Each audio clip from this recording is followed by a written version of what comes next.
I'm Jake the peg, with his extra leg. I grew up watching Rolf Harris in black and white TV with the wobble board and the songs from when I was younger.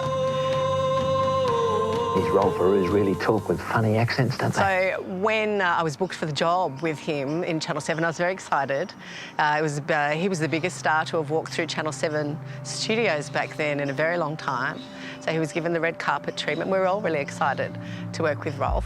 What happened on that day? While I'm looking at his skin, he dropped his right arm down underneath the chair and stuck it up the leg of my pants. I was wearing these baggy shorts and ran his hand up my leg, up the leg of my shorts. And I stood there and I thought, OK, that was a bit of a surprise. This is not really what I expected.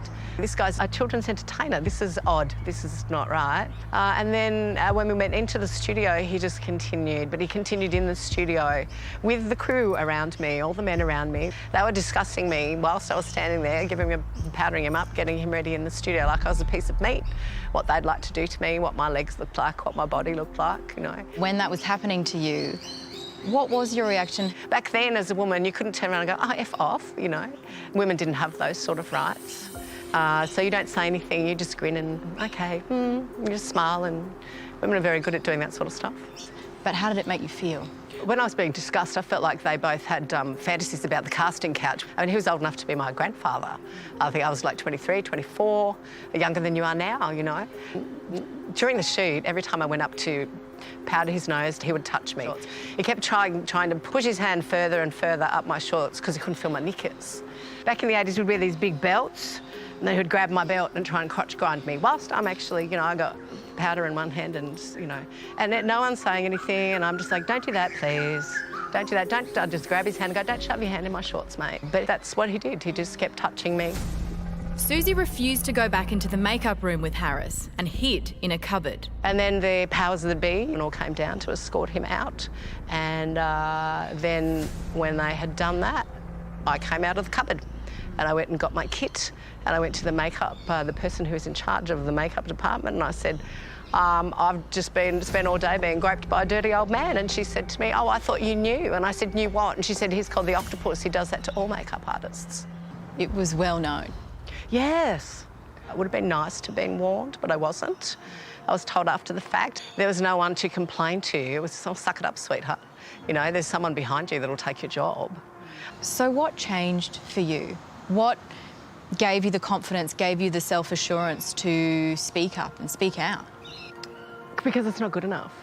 It's not good enough that men of power and position and fame can take advantage whenever they feel like it. That night I told my parents, because they all knew that I was working with him, how was your day? It was crap. How was Rolf? He's a dirty old man. Rolf! 8 years ago, Suzi was a key witness against Harris when he faced 12 charges of indecent assault. That was 28 years after her encounter at Channel 7. I was told not to look at him.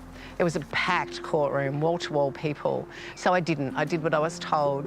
It was in a big glass cage in the middle of the room. At the end, though, his lawyer, she called me a liar, which is her job. I'm one of these people that's really honest, you know, quite straightforward and honest, and to be called a liar was like being slapped in the face. So when I got off the stand, the only person I looked at was him. He did not make eye contact with me once. In fact, he turned completely away from me as I stared at him as I walked out the door. What did you take that to mean? Guilt. Yeah, absolutely. The headlines, I think, that night or the next day were Australian television makeup artist dramatically stares down Rolf Harris in court, and I thought, I did that. To have that headline, I really hoped that would really empower the other witnesses that hadn't come forward. What would your message be to women who are survivors of sexual abuse? What's your advice to them in finding that strength, finding their voice? It's about healing yourself. You know, you don't do it for payment, you do it because you have to get it out of yourself, and it's about healing, and the only way to heal is to speak.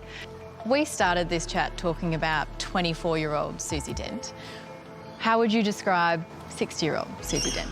Oh, look, I've been 60 for a couple of weeks now, and it blows me away that I'm actually 60 now. It's like, I'm not old. Other people are old, I'm not old. So 60-year-old Suzi is, I could say I was kick-ass, I suppose. I like that. Kick-ass, advocate, author. There you go, all that. Warrior chick, whatever. But definitely very happy at 60 and very confident at 60, much more than I was at 24. Suzi Dent, thank you for joining us on the project. Thank you so much. Suzi Dent there. It was a great chat, and for more information about Suzi's book, Bare Naked and Beautiful, head to our website.